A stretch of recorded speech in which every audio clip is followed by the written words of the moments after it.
Life, culture, and current events from a biblical perspective. 2020 on Vision. It is always a good thing to be able to recognise some significant milestones, and this week a significant milestone was passed. And for regular listeners to 2020, you'll know that each Friday we talk with Bill Muhlenberg from CultureWatch, and Bill has just passed a 15-year milestone, and it is worthy of celebration.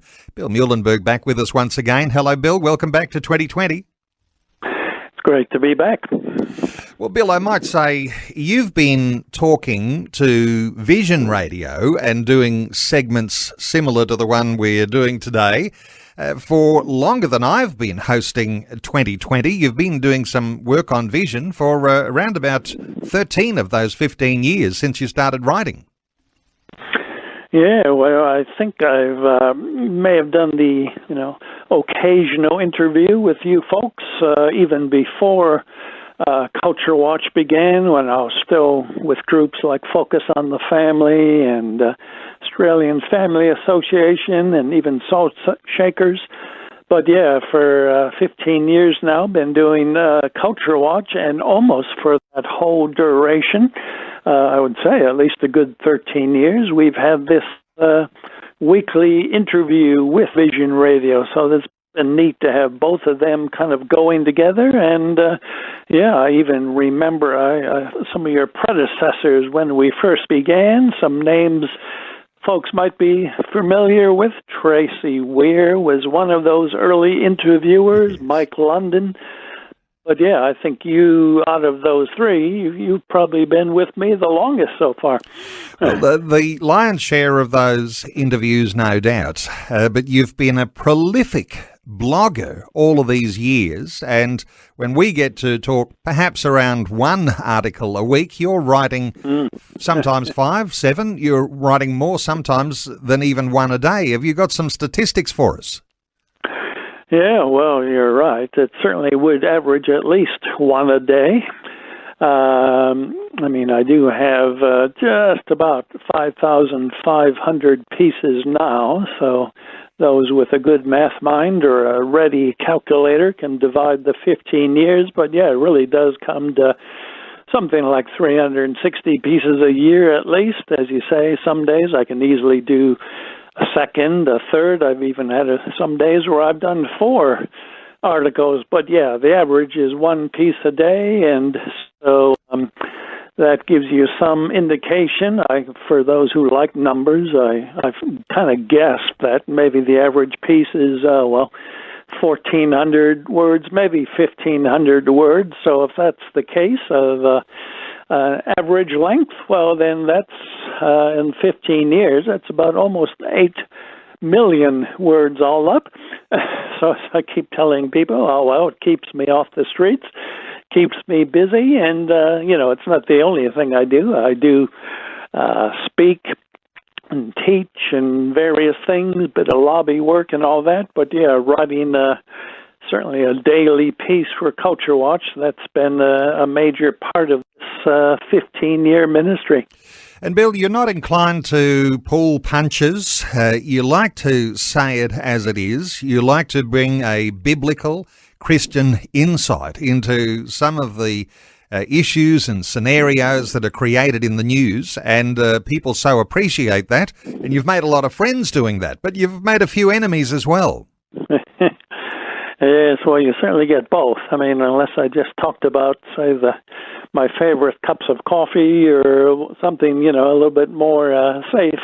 You certainly get reactions. It is always controversial. I'm doing politics and culture wars, theology. Well, theology can be controversial, right? And you got all these people with their pets, theological peeves and so on. So if you dare to step on somebody's theological toes, you can get people upset with you. But yeah, certainly with the culture wars, with politics, all of those issues, I certainly do get into it all, whether it's the latest, issue like the trans revolution or the homosexual or the feminist or the abortion wars, you name it, all that's going to get both friend and foe, that's for sure, or even some of the more recent controversial issues. Just did a piece recently on passports for vaccines, which is now all the rage being discussed.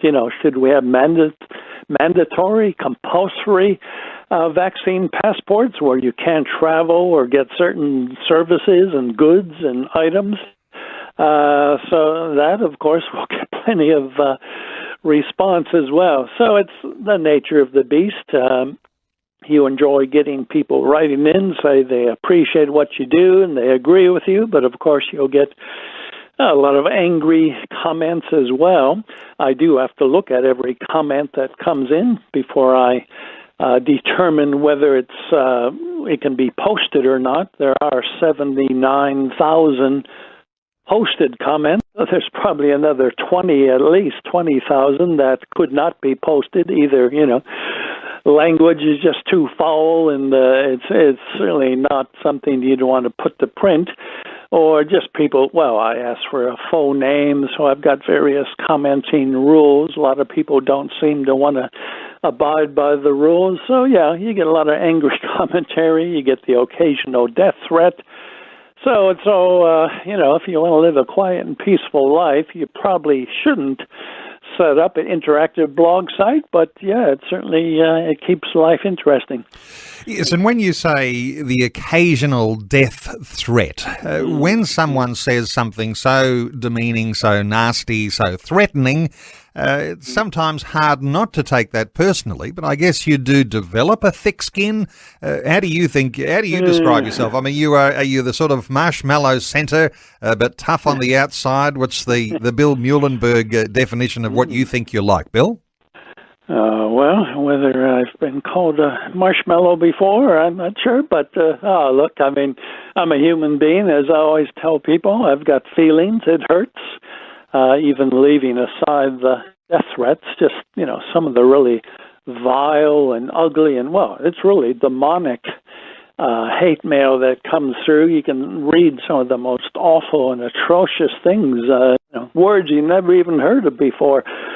So, sure, in one sense, you have to develop a thick skin. It's part of the job. You have to be prepared for a lot of heavy-duty feedback, a lot of animosity and hatred and rage. But as I say, I'm human. It hurts. I don't like it. It's funny. People laugh when I say this. I was just speaking at the Belgrave Heights Convention over the weekend, and I said similar things. I'd rather sit home and read a book. That would be my idea of a good time. Maybe a cup of coffee in the hand, a cat on the lap, a good book. And yet God has got me in a ministry, which obviously is putting me on the front lines. It gets all the wrath of those who don't like what I'm talking about. And, you have to live with it. You have to deal with it. You have to, I think a big part of this, when people say, can I do something like what you're doing? I say, you can, but don't you dare go into it without 24/7 prayer cover. It is a spiritual battle ultimately, and when you get that much hatred and abuse and attack, you do need that spiritual protection. And I do go on doing this ministry knowing full well that I've got people praying for me throughout the day. If they're snoozing here in Australia, I've got Europeans or Americans praying for me. So that makes a ministry like this certainly possible when you've got that kind of spiritual backup to help you keep going. You do remind us every week that being a Christian can be very controversial, and that not everyone will like the sorts of things you stand for when you stand for Christ. And you've got a big following. It's not just in Australia. People will hear your American accent and will know that you live in Melbourne. But you're often covering all sorts of issues that are going on around the world as well. So your following around the world is quite substantial. Yeah, there are various tracking tools that one can use to see who's reading your website and, just the feedback as well you can discover. So, obviously, coming from the U.S., I do a lot on America, but, I'll be writing one day about communist China or what's happening in England or the latest in New Zealand, so I certainly cover what's happening all around the world, not just Australia, and I would obviously get a lot of readers, and, well, in this case with vision, listeners or hearers,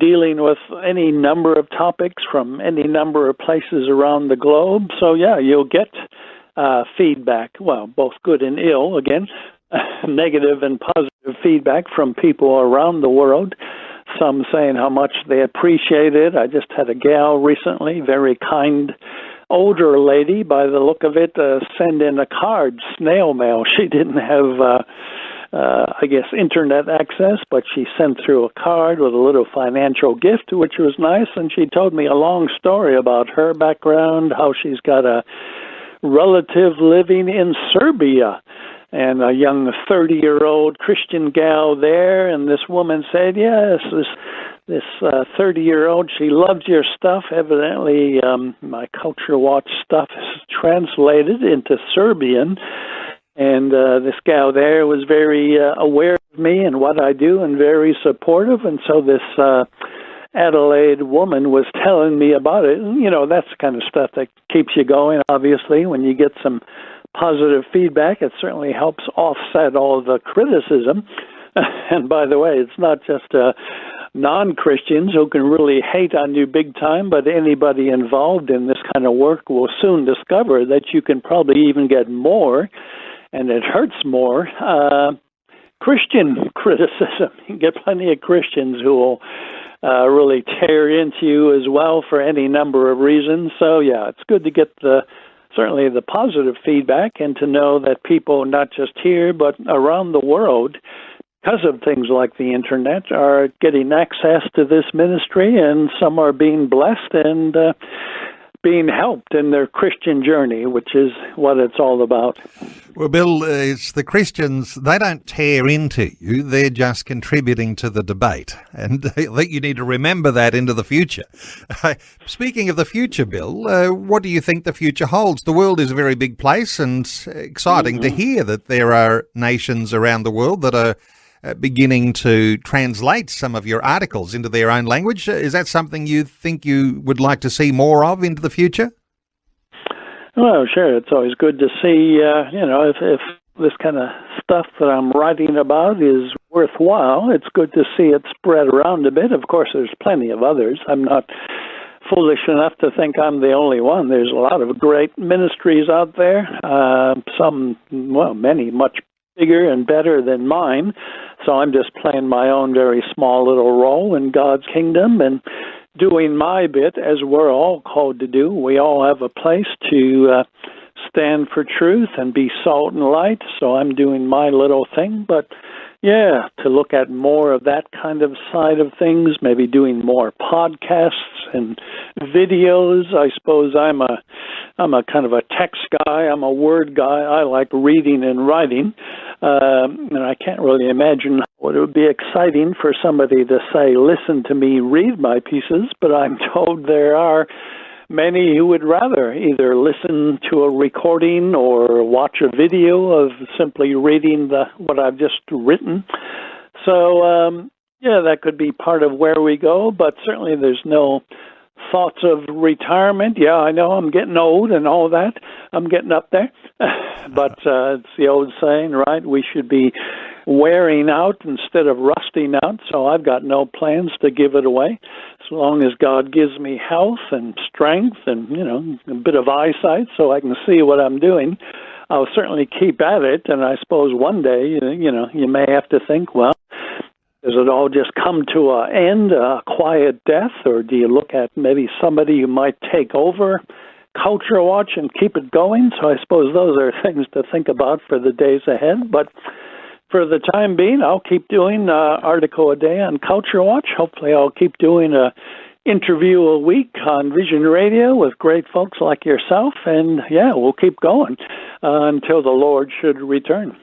We will expect exciting times ahead, Bill Muhlenberg, and a 15-year milestone worthy of mention, worthy of celebration. And a reminder, too, that what you do is a faith ministry. And there have been some wonderful consistent and loyal supporters that have supported you over many years. And no doubt there is always room for a few more friends. And so just a note to listeners that if you're visiting the Culture Watch website, look for an opportunity there on a link that you might be able to continue the support for Bill Muhlenberg as he thinks about the next 15 years and all of those opportunities and aspirations for expansion in the times to come.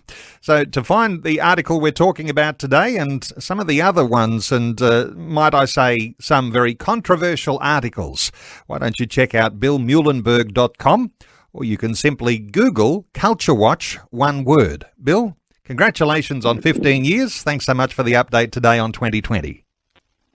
Always a pleasure. Thanks for taking time to listen to this audio on demand from Vision Christian Media. To find out more about us, go to vision.org.au.